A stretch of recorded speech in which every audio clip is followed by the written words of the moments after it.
오늘 에스겔 3장 1절에서 15절 말씀을 통해서 사명의 무게라는 제목으로 우리 셀라이프 큐티 함께 은혜 나누기 원합니다. 오늘 본문을 처음 읽고 어떠한 생각이 드셨습니까? 오늘 본문은 에스겔 1장, 2장, 3장이 하나님께서 에스겔을 부르시는 소명과 관련된 말씀인데요. 오늘 말씀을 보시면 조금 하나님의 독특한 훈련 방식이 우리 눈에 들어오게 됩니다. 에스겔을 부르시고 사명자를 사명으로 하나님께서 세우시고 그를 바로 보내지 않으시죠. 다른 선지자들 같은 경우에는 하나님께서 부르신 다음에 일정 기간 훈련 기간이 있고 바로 보내시는데, 오늘 말씀을 보시면 이 말씀을 채우시는 장면이 참으로 인상 깊게 다가왔습니다. 내가 취하고자 또 내가 기회가 되고 준비된 시간에 말씀으로 훈련하고 양육받는 것이 아니라 어찌 보면 하나님께서 조금 강제적인 의미로 이 말씀을 에스겔에 채우시는 모습이 조금 독특했는데요. 내 뜻이 아닌 하나님께서 이루고자 하시는 그 목적에 하나님께서 쓰시고 사용하신다라는 것을 보게 됩니다. 또한 이러한 것에 대하여 에스겔 또한 당황하지 않고 하나님 말씀에 온전히 순종하고, 또한 무엇보다 이 말씀을 통하여서 하나님의 일 내가 못한다, 말 못하겠다라는 생각이 또한 들었는데요. 하나님께서 이렇게까지 준비하시고 이렇게까지 하나님께서 훈련시키는 것을 보니 분명히 이루고자 하신 하나님의 목적이 선명하다라는 것을 다시 한번 보게 되었습니다. 두 번째 본문에 나타나는 인물, 사건, 장소, 배경이 오늘 본문과 어떠한 관계가 있을까요? 오늘 본문은 에스겔을 선지자로 부르신 이 소명에 관련된 이 마지막 부분에 해당되는 내용인데요. 1장에서부터 시작된 이 소명, 하나님께서 에스겔을 부르십니다. 이 바벨론 포로의 이 당시 상황이 바벨론 포로기인데요. 이 바벨론 포로로 끌려갔던 이스라엘 백성, 예루살렘 백성들에게 회개하고 하나님께로 돌아올 것을 선포하였던 선지자가 에스겔 선지자입니다. 특히 에스겔이 하나님의 명령대로 오늘 본문 말씀같이 그 두루마리를 먹었다라고 이야기하는데요. 이 두루마리는 이 심판의 말씀, 애곡의 말씀인데, 이 말씀이 그의 입술을 타고 들어가 창자에까지 들어갈 때 에스겔이 어떻게 이야기합니까? 그것이 내 입에 달기가 꿀 같더라라고 이야기합니다. 하나님의 말씀이 우리가 보기에는 어렵고 힘들고, 또한 이것이 내가 감당할 수 있을까, 이해가 될 수 있을까라고 여기게 되지만, 이 말씀이 우리 안에 들어갈 때 꿀같이 달다, 이 다윗이 고백한 것처럼 송이꿀보다 더 달도다 라는 하나님의 이 말씀의 은혜를 지금 에스겔이 계속 경험하고 있죠. 그리고 또한 이 말씀을 전할 때 그 전할 이 듣는 그 대상이 지금 어떠한 사람들일까요? 이스라엘 족속, 하나님을 배반하고 하나님의 말씀을 등지고 불순종한 그 결과 이 죄의 근엄한 심판 앞에 바벨론 폰으로 다 끌려가고 이스라엘이 멸망된 상황입니다. 그렇기 때문에 하나님의 말씀이 그들의 마음에 들어갈 리가 전혀 없죠. 그래서 그 말씀을 듣는 이스라엘 족속이 어떠한 상태일까요? 굳은 이마, 굳은 마음을 가졌다라고 표현합니다. 이런 사람들에게 말씀을 전하니 에스겔 선지자 또한 이 말씀을 전할 용기가 나지 않습니다.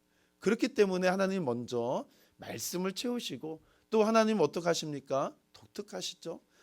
에스겔이 전할 그 대상이 굳은 마음과 굳은 이마를 가지고 버티고 있을 때 용기도 없고 절망하였던 에스겔에게 걱정하지 마라, 너에게도 담대함을 허락해 주겠다. 그래서 에스겔에게도 굳은 이마 또 굳은 마음, 너도 담대하게 그 용기를 줄 테니 걱정하지 말라라고 말씀하십니다.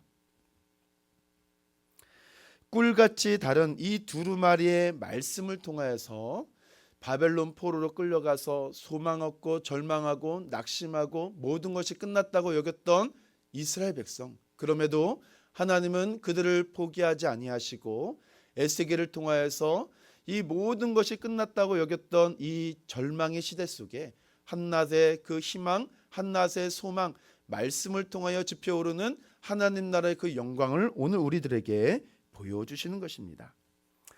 그렇다면 본문에 나타난 하나님은 어떠한 하나님이실까요? 회개하지 않고 말씀에 불순종한 이스라엘 백성들에게 에스겔 선지자를 통하여서 하나님은 그들에게 말씀의 능력을 다시 한번 짚어주시고, 무엇보다 에스겔을 선지자로 부르신 하나님의 소명, 하나님의 사명을 굳건하게 하셔서 하나님의 뜻을 이루시는 그 하나님을 오늘 본문을 통하여 발견하게 되는 것입니다. 이런 관점을 통하여서 우리는 오늘 본문을 통하여 무엇을 적용하면 좋을까요? 오늘 본문을 통하여 이 말씀의 제목을 사명의 무게다라고 생각해 보았는데요. 이 하나님을 거부하는 이들에게 말씀을 전해야 되는 이 에스겔의 처지, 에스겔의 그 상황입니다. 이 사명이 얼마나 막중하고 그 사명의 무게감이 얼마나 무거운지 오늘 저와 여러분을 하나님의 자녀로 부르시고, 또한 더 하나님께서 은혜를 주셔서 우리를 사명자로, 또한 이 몸된 교회의 귀한 직분을 감당하는 귀한 은혜로운 삶으로 부르셨을 때 우리는 이 사명의 무게를 어떻게 감당하고 있을까라는 것입니다. 첫 번째로 하나님의 사명은 말씀의 능력으로 감당하는 것입니다.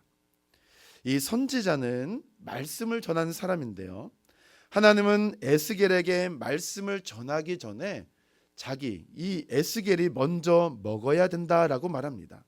희한한 것은 이 말씀이 심판의 말씀에도 불구하고 그 말씀이 꿀같이 달았다라는 것입니다. 하나님을 거부하고 말씀을 등진 이스라엘 백성들에게 말씀을 전하였을 때 에스겔 입장에서는 그 말씀을 전하였을 때 그 사역의 열매를 기대할 수 있었을까요? 전혀 기대하지 않습니다. 기대하지 못하는 상황이죠. 하나님도 그들이 너의 말을 듣지 않을 것이다 라고 이야기할 정도입니다. 그럼에도 전하라 하시고 사명을 감당하라 라고 하십니다. 왜요? 참된 선지자는 오직 하나님의 말씀으로 충만해야 되기 때문에 그렇습니다. 에스겔과 동시대의 선지자였던 예레미야가 있습니다. 예레미야도 당시 하나님 말씀을 전하였을 때 그 당시에 거짓 선지자들이 참으로 많이 활보했던 시대였습니다. 그렇기 때문에 하나님의 말씀을 전하는 하나님의 백성, 특별히 이 하나님의 말씀을 전하라고 부름받은 이 사명자는 말씀만을 전해야 되는 그 은혜가 있어야 된다는 사실이죠. 이것이 하나님의 일이기 때문에 그렇습니다.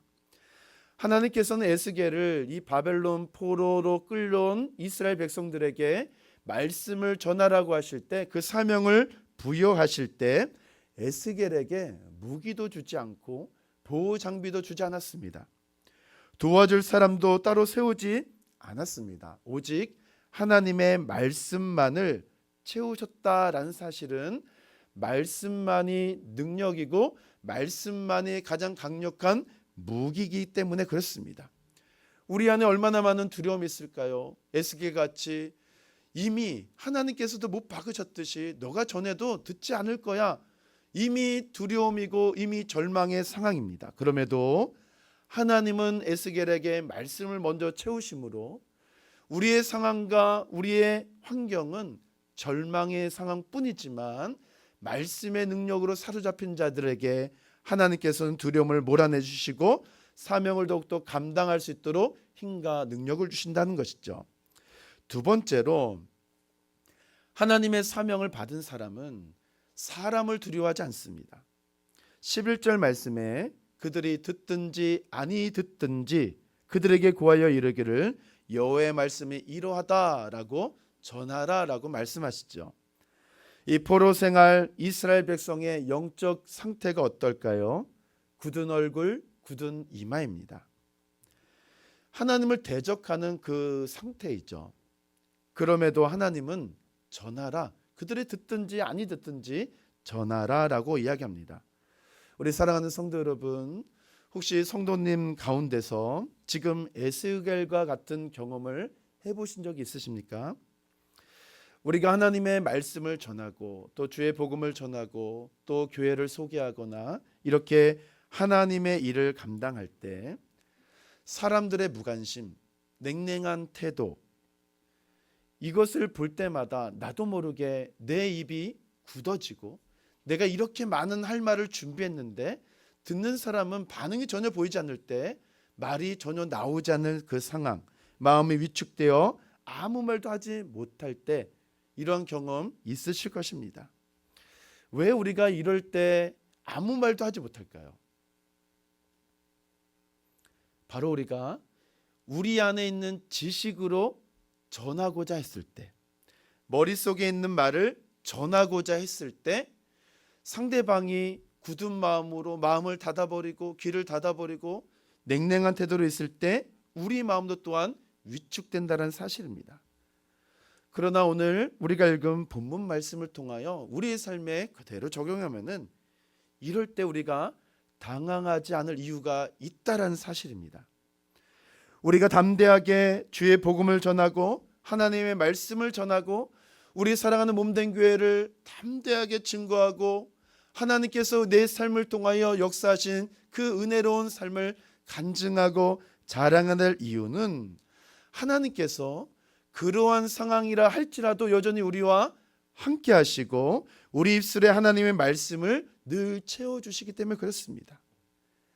내가 할 말을 생각나게 하시고 내 안에서 하나님의 말씀을 통하여 이루시고자 하는 그 역사를 하나님께서 감당하시도록 모든 두려움은 떠나가게 하시고 용기를 주시고 격려를 주시고 위로를 주시고 내 지식의 말이 아니라 하나님의 말씀으로 우리의 삶을 붙들어 주시기 때문에 더 이상 우리의 마음이 위축되거나 아무 말도 하지 못했어요 라고 뒷걸음칠 이유가 없다라는 것입니다. 그래서 사람을 두려워하지 않을 것은 성령님이 사랑하는 우리 성도님들과 함께 하시고 그 성령의 역사가 우리 삶 속에서 말씀이 기억나고 생각나도록 지금도 인도하시기 때문에 성령님께 의존하고 하나님을 의지하고 하나님께서 말씀하신 대로 우리가 귀를 기울이고 말하게 하심을 따라 전할 때 우리는 우리에게 맡겨주신 귀한 주님의 복음의 사명을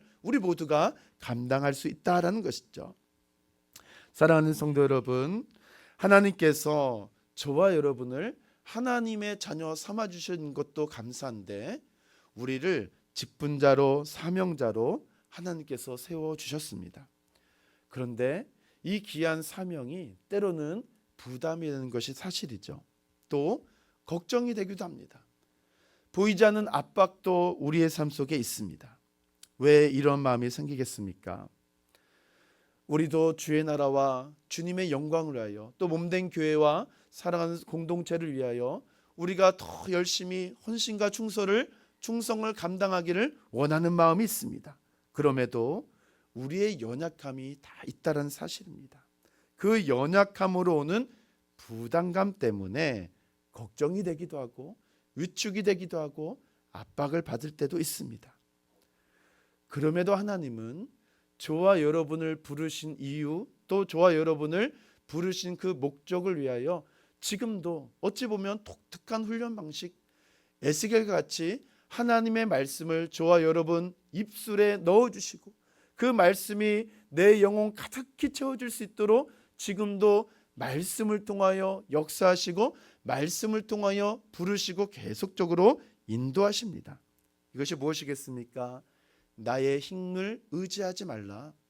내 인생을 의지하지 말라. 하나님이 주시는 힘으로 하나님만 의지하고 성령님을 전적으로 의존할 때 나의 힘으로 하는 것이 아니라 하나님의 말씀의 그 힘으로 사명을 감당하는 것이다 라고 지금도 오늘 본문을 통하여 저와 여러분들에게 가르쳐 주시는 것입니다. 사명의 무게는 이 세상 어떤 것과도 비교할 수 없는 무게감이죠. 그렇기 때문에 더욱더 우리 마음이 부담이 될 수도 있고 위축이 될 수도 있지만 이것은 우리의 연약함으로 오는 것이기 때문에 더욱 하나님만 의지해야 되고 말씀을 의지해야 되고 성령님께 전적으로 의지해야 된다는 사실입니다. 그 의지하는 훈련의 장소가 바로 교회에 있죠. 이곳에서 우리가 잘 훈련받고 양육받아 사람들이 이 세상이 듣든지 아니 듣든지 우리가 해야 될 것은 주의 복음을 선포하고 하나님 나라의 그 영광스러운 비밀의 일을 많은 사람들에게 증거하여 그들이 하나님 앞으로 돌아올 수 있도록, 그들이 굳은 마음과 굳은 생각으로 우리 앞에 서 있을지라도 더 이상 위축되지 아니하고 담대함으로 주의 복음을 증거하여 오늘도 우리에게 맡겨주신 이 사명의 무게 능히 감당하는 귀한 복된 하루 되기를 주님의 이름으로 축원함을 드립니다.